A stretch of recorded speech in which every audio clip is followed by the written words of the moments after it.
Hi everyone, welcome back to Stardew Valley. Today is Maru's birthday and tomorrow is the luau. We are here with our husband Sebastian and our new baby daughter Ursula. I named her Ursula because our husband is Sebastian, so I was hoping there might be a Little Mermaid themed family naming system here. We go out into the lovely summer sun.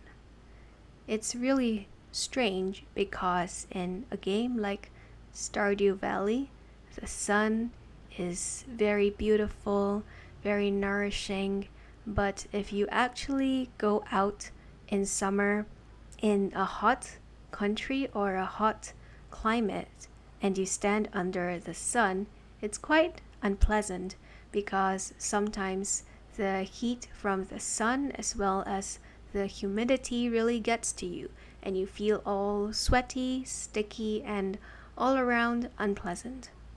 But as we are playing and viewing a video game, none of that applies and we can admire the sunny scenery as much as we like. Here we are just collecting our artisanal goods from our kegs and our preserves jars. If real life worked this smoothly, then I suppose all of us would choose to be farmers or something nice and relaxing like in this game. But unfortunately, real life doesn't work like that. Farming is extremely difficult, sometimes even hazardous in real life. Farmers face a lot of difficulty in their work, so we should all be very grateful to them for all the food, all the produce, all the meat, milk, other products that we consume on a daily basis. Here we come back to our animals because we need to check on them every day to make sure they are all healthy, that they are all producing what they are supposed to produce in the game, not in real life. That would be a different story. And just petting our animals to make sure that they are happy with their lives. Of course, this is not a very accurate representation of some modes of farming in real life, where there are factory farms and other types of systems to keep up with the ever increasing demand for animal products. I wanted to talk about a variety of issues today. Some of them are a little more relaxing, but most of them are more serious because given the climate that we live in, I think it's only apt that we put thought into what we are seeing around us and to consume media information in a more critical manner than just taking everything at face value. I know now that there is a lot of turmoil, a lot of unrest going on, whether physically, socially, economically, politically, or sometimes even just in people's minds. The perception that there are so many things that are wrong, that are unjust, that should not be happening. I think it's really important to take time for yourself to think about where you really stand on these current issues. I think for me, I have learned a lot over the years from my friends, from people that I work with, from people whom I encounter sometimes randomly. And so it's just crucial that we keep thinking about the things that we do and the intentions behind our actions. Sometimes we may not intend to harm someone, but the fact is we do. And sometimes it may be implicit.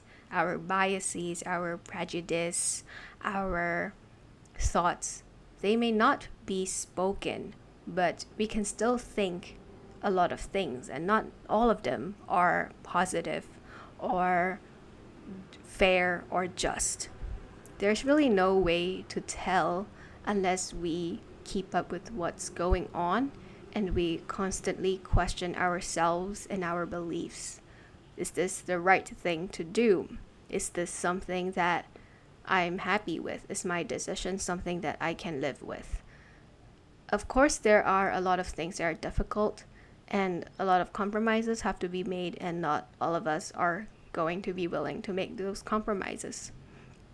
For instance, even if we know that animal cruelty is wrong, we may still choose to consume animal products because we are used to consuming them, because they are a part of our lives, because we like the taste of those animal products. I don't think there's anything inherently wrong with that. But as long as it's something that you can live with, as long as you're not bothered by the dissonance, then I think that's okay. But if there are certain beliefs that we hold that might be unjustifiable, that may have been proven false time and time again, then it's time to change with regard to that. I do think it's sometimes impossible for certain people to change their views based on what's going on. Some people may, for instance, just be so extremely racist that they would never consider supporting a movement like Black Lives Matter or some other kind of movement to ensure that we are all treated with dignity as human beings without regard to the skin color that we're born with, without regard to the family background that we come from, the place that we are born into. But I also think that in all of us, there is that little bit of potential for change, even if you're older, even if you feel like you've grown in an environment that isn't conducive to challenging your beliefs because they may run countervailing to the norm that's around you. It is possible for you to, at least in your personal life, undertake actions that would reflect what is good for society, what is good for all of us. So I do think that we need to be generous, we need to be forgiving to those who have come to the realization that they need to change, even if at a later stage in their lives. But at the same time, we need to stand firm for what we believe in. There are people who might never change. There are people who don't believe in something and just refuse to do so and would not budge no matter how much convincing it takes. And in those situations, maybe that's why we need our social institutions to come in and tell us what to do and to keep some kind of order in society. That's the reason why we've evolved from living in tribes, in smaller communities, to come together as nations, as states, as countries, so that we take responsibility and accountability for one another. With everything that's currently going on, I hope that you are all staying safe, first of all, that you are ensuring the safety of yourself and your loved ones.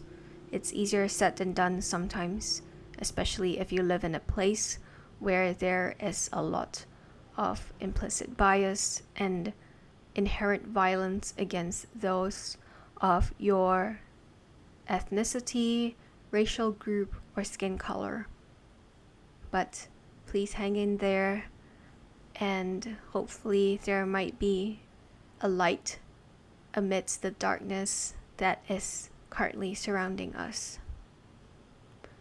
On a lighter note, in the game I have discovered the sewing machine thanks to Emily, so I have some cloth and other items in my inventory, and we are going to test out the sewing machine in the game. It allows you to make shirts, skirts, trousers, a variety of things, so that when you look at your avatar in the game, it is no longer the same farmer that looks the same throughout all 10 years of your Stardew Valley career. I think it's really a good update to the game, and it's definitely helpful if you're able to adjust the way you look in a video game if you can't really adjust the way you look in real life. Because let's face it, there is so much discrimination based on a way that someone looks, whether it's their skin color, whether it's their facial features, sometimes their perceived physical attractiveness, their height, maybe if you're a celebrity or model. There's a lot of things that are not quite right about the world around us.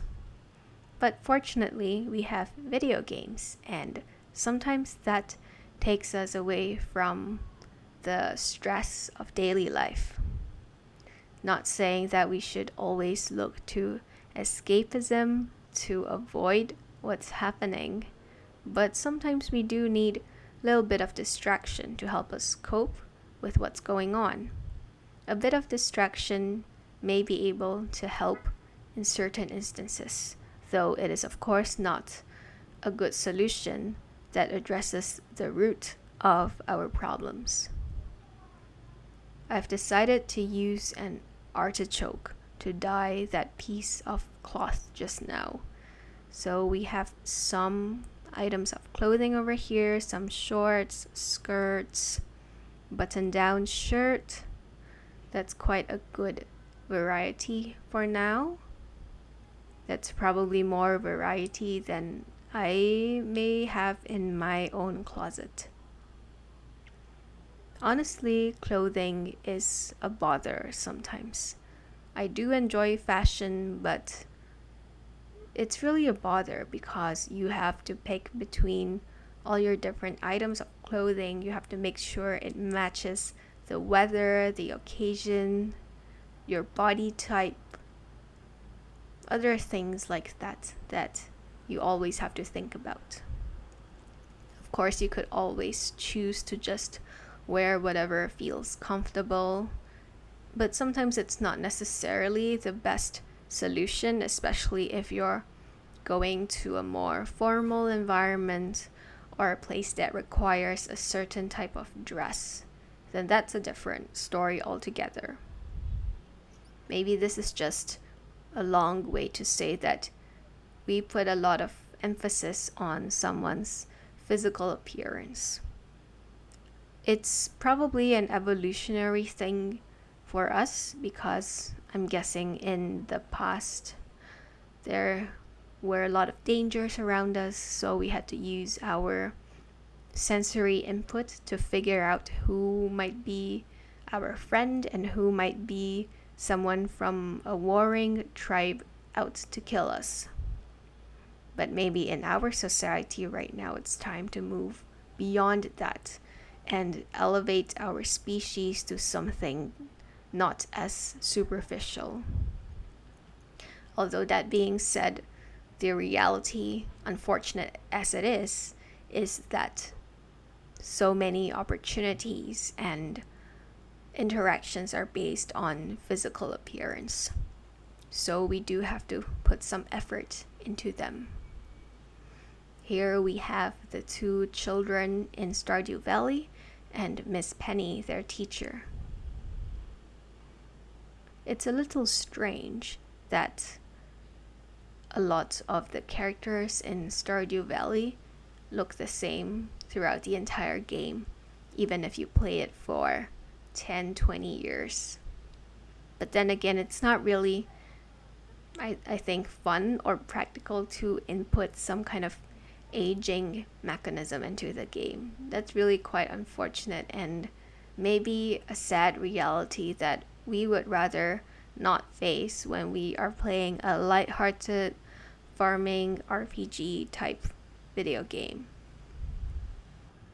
Besides Stardew Valley, I've also been playing Portal 1 and Portal 2. I think both are also really great video games.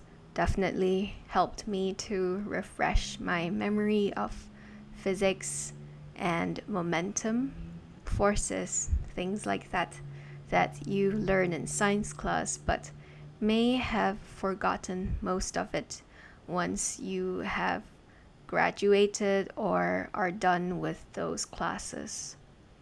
While maybe not the most useful skill to have to know how to shoot space travel portals so that you can basically teleport from one wall to another, I think it's a really fun game, and I really like the sci-fi theme that the game revolves around. I enjoy the story, I enjoy the characters, so I think it's a great game to buy also if you're looking for a casual puzzle game that also challenges you. Here we have Maru, our birthday girl, and we are giving her a gift of pizza. Hopefully everyone in town likes pizza because pizza is really delicious. That's Robin, Maru's mother, also the town carpenter, a really capable woman who can do a lot of things. And here we're just going fishing in the mountain lake. I don't think I've really seen a real mountain lake, a real lake that is atop a mountain, because those are usually in very secluded areas or places that are not as easy to get to. I do remember once visiting rural China, and there was a really beautiful place where you couldn't really get to on the road. You had to take a boat to get there, and then another smaller boat after you were dropped off by the larger boat in another lakeside area, kind of in the middle of nowhere. So that, I think, was what could count as a mountain lake. It was this emerald green reservoir of water, very still, very serene. It was just there and surrounded by green mountains. We went in the winter, but yet there was some vegetation. There were trees that were in the mountains and hills around the lake. There were ducks, geese, animals flying across the lake, orange trees growing by the lake, and farmers scattered in their houses alongside the lake and river. It's still one of the best scenes I have in memory. I have a pretty good memory, so I can remember a lot of things visually. I can remember like layouts of houses and locations quite easily. So I do like to sometimes think about all the wonderful places I've been as a way to remind myself that life isn't all horrible and awful. There are certain moments or sparks that do inspire us to treasure our lives for what they are, even if they may be difficult and challenging at times. Especially now, there's a lot going on. I mean, we could kind of say that compared to the past, we have it pretty lucky. We don't currently have any major world wars going on. We don't live in a feudalistic system where there could be a very cruel king that demands we give up all of the wheat that we produced in a year to them and leaves us starving. Of course, the same cannot be said for everyone. There are people who live in countries or regions that have it very rough. People who may not have enough to eat, may not have enough to survive.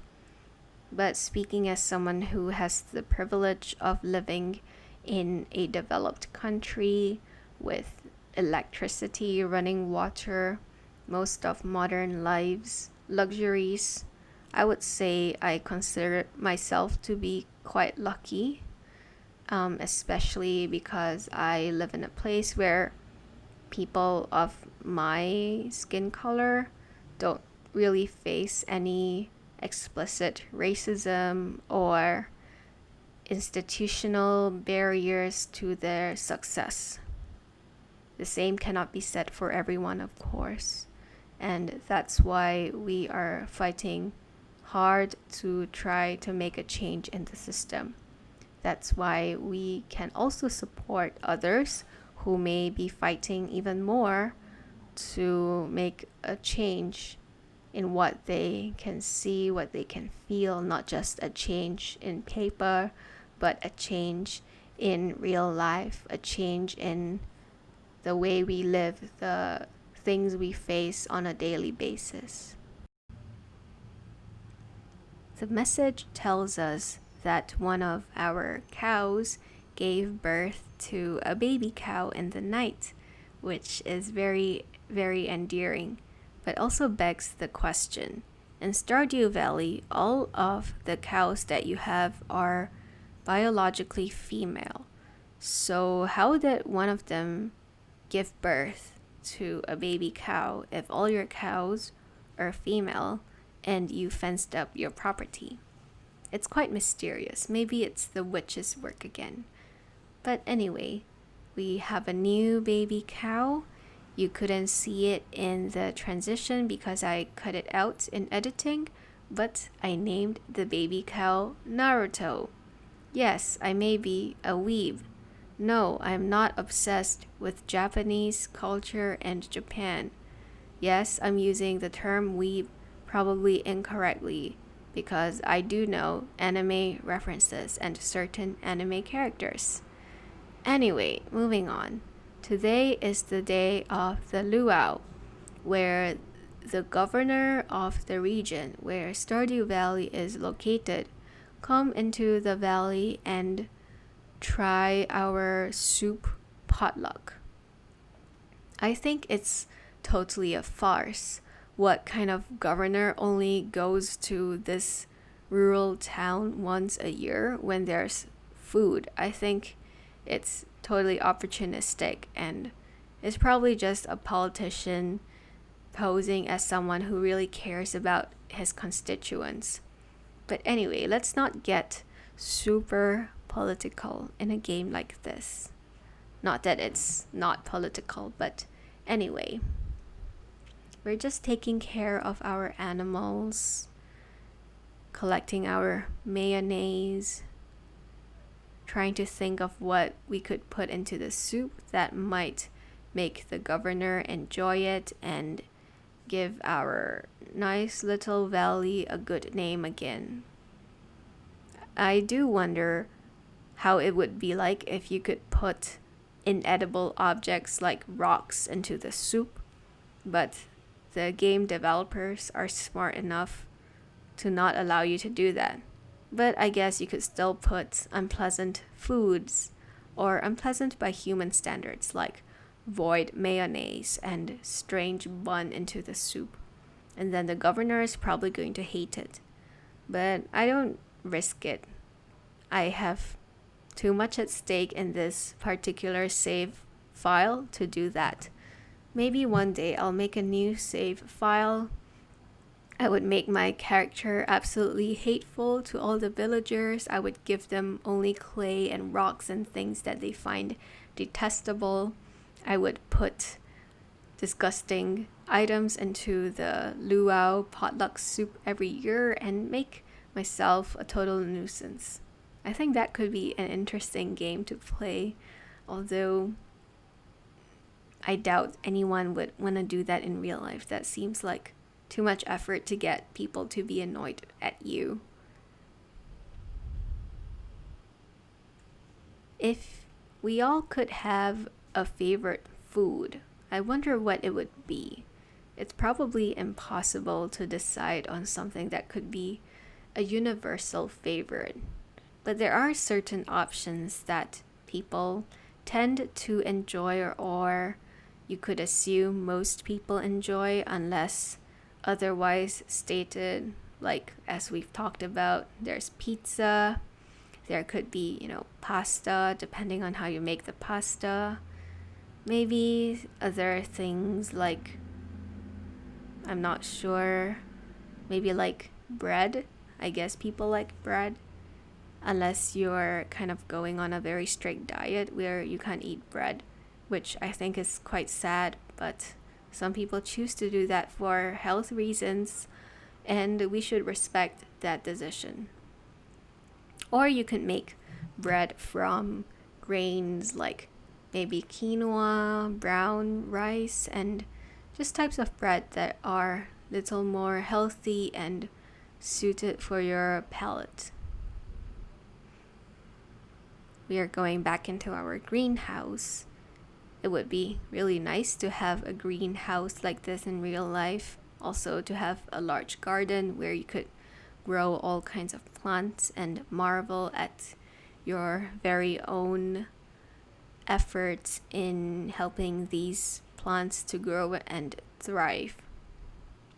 I guess it's a bit like raising kids or taking care of pets, except that these are plants and they can't explicitly communicate with you as clearly as children or pets maybe can. But who knows? Plants are living creatures. They may be inanimate, but maybe they do possess the ability to interpret human emotion or energy that arrives near them. I do think that because they are alive, just because they don't speak or move, it doesn't mean that plants don't know anything or are totally unaware or ignorant of what goes on around them. I do think it's possible that if you have a plant in your room, depending on the state you keep your room in how you treat the plant, it has an effect on the way the plant grows and maybe behaves, even if you can't really see it or measure it.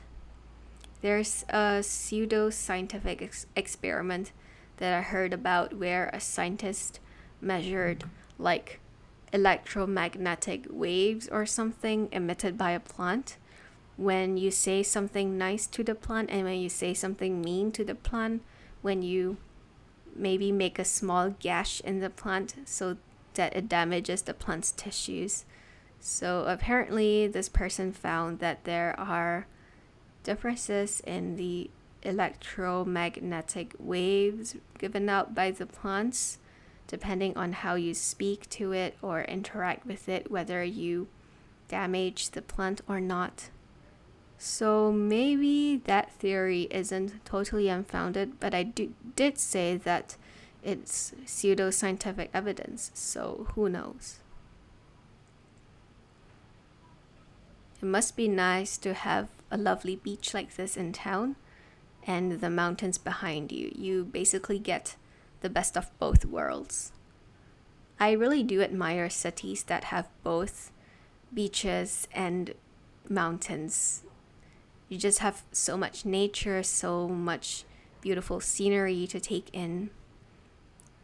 So a city like maybe San Francisco or Barcelona, places where you can get a lot of nature just right outside the city's borders. I think that must be really nice. Or even better, you could integrate the nature into the layout of the city, such as in Stockholm, you have a series of little islands floating on the ocean, and they are connected by subway or by bridges and roads. And it's really lovely when you go into downtown Stockholm and you see the sea just right in front of you, and then opposite the sea you can look at the other little islands or neighborhoods across. People really do know good places to build cities over the years, because I think a lot of cities have redeeming characteristics, whether it's their location, whether it's the people, the resources that they are endowed with. But then again, some places don't really thrive with the construct of cities or borders and artificial things. One thing that I find interesting in Stardew Valley is that over here you can see the bridge connecting the two areas on the beach is still broken. So even if you have fixed that wooden bridge so that you can go to the rock pools for collecting corals and sea urchins, the bridge is still broken whenever it's the luau. I guess it never really moved past that year one beginning scene where that bridge has been broken and you can't go across. I think it's really silly because we have Robin, we have Demetrius, we have capable people in town who could fix it, but they just didn't. And of course I blame Mayor Lewis for that. Added some cactus fruit to the soup. Hopefully it tastes good. Not sure if you have ever had cactus fruit. I don't think I've had it before. I do see it in supermarkets sometimes. It looks interesting, but I've never bought it. Now is the time for the luau. And of course we want the governor to like the soup because we rely on him for, I don't know, maybe funding, tax breaks from the valley, things like that that we use politicians for. He made a really cute face, so he likes the soup. There are certain items that you can put in the soup to ensure that the governor has the highest possible opinion of it, where he says something along the lines of, "This is the best soup I've ever had in my life." Very, very creative. But I don't remember what those items were. It's probably something really expensive and ridiculous like truffle oil or ancient fruit wine or something. And honestly, I would rather sell that for some gold coins because I'm already really good friends with most of the villagers, so I don't really need to have that increase in friendship points as a result of the governor really, really liking the soup. We're just using our kegs to make some more juice and other plant products. I wonder if you could invent a plant, what it might be. So imagine if everyone in the world could invent a type of plant that they like. Maybe in Stardew Valley, the creator invented the ancient fruit and sweet gemberry. you could invent something like a edible Venus flytrap that only eats mosquitoes.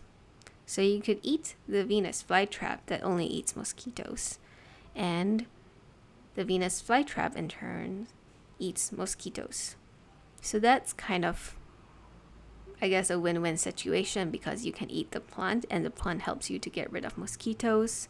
You could not eat the plant if you want it to help you get rid of mosquitoes. That could be really helpful. I just say this because I really don't like mosquitoes.